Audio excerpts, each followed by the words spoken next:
वज़ीर आला पंजाब सरदार उस्मान बुज़दार के क्लीन ग्रीन पंजाब विजन के मुताबिक डेरा गाजी खान डिवीज़न में हफ्ता सफाई व तजावुज़ात मुहिम मनाया जा रहा है, जो कि 9 अक्टूबर तक जारी रहेगा। इस सिलसिले में असिस्टेंट कमिश्नर तौसा मोहम्मद असद चांडिया ने चीफ ऑफिसर तहसील कौंसल मोहम्मद फैसल और अमला तहसील कौंसल के साथ सेंट्री वर्कर्स में यूनिफॉर्म्स तकसीम करते हुए हिदायत जारी की कि वो यूनिफॉर्म में मलबूस होकर रोज़ाना अपनी कारकर्दगी को बेहतर बनाएं।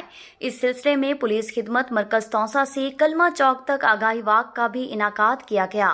असिस्टेंट कमिश्नर तौसा असद अली चांडिया ने अलमंजूर न्यूज़ से गुफ्तगू करते हुए कहा, कमिश्नर साहब की हिदायत पर ये हफ़्ता जो है सफाई मुहिम और एंटी इंक्रोचमेंट हफ़्ता मनाया जा रहा है। तो इसमें हमारे जो TMA का अमला है, तमाम फील्ड ऑफिस वाले और जो MC है, उसमें भरपूर पार्टिसिपेट कर रही है।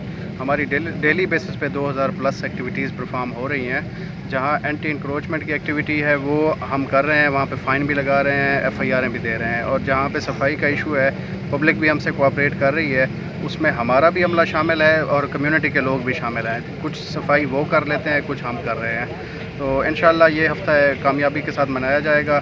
इसमें तकरीबन हमारे 85 लोग जो हैं वो MC से पार्टिसिपेट कर रहे हैं और तकरीबन 85 लोग जो हैं वो हमारे तहसील कौंसल से फील्ड ऑफिस वाले पार्टिसिपेट कर रहे हैं। तो हमारा ढेर सारा एरिया जो है वो अब तक क्लीन हो चुका है। तो ये डेली बेसिस पे भी एक्टिविटीज़ हो रही हैं और इसकी ख़ास बात ये है कि इसमें हम ज़्यादा से ज़्यादा पार्टिसिपेट कर रहे हैं। तमाम अमला हमने बाकी जगहों से निकाल के सिर्फ सफाई और एंटी इंक्रोचमेंट पे लगा दिया है और ये भरपूर तरीके से मनाया जा रहा है। बाकी डिवीज़न की तरह इंशाल्लाह हमारी जो तहसील है अभी तक ज़िले में, वो हमारे फर्स्ट नंबर पे आई हुई है। माशाअल्लाह।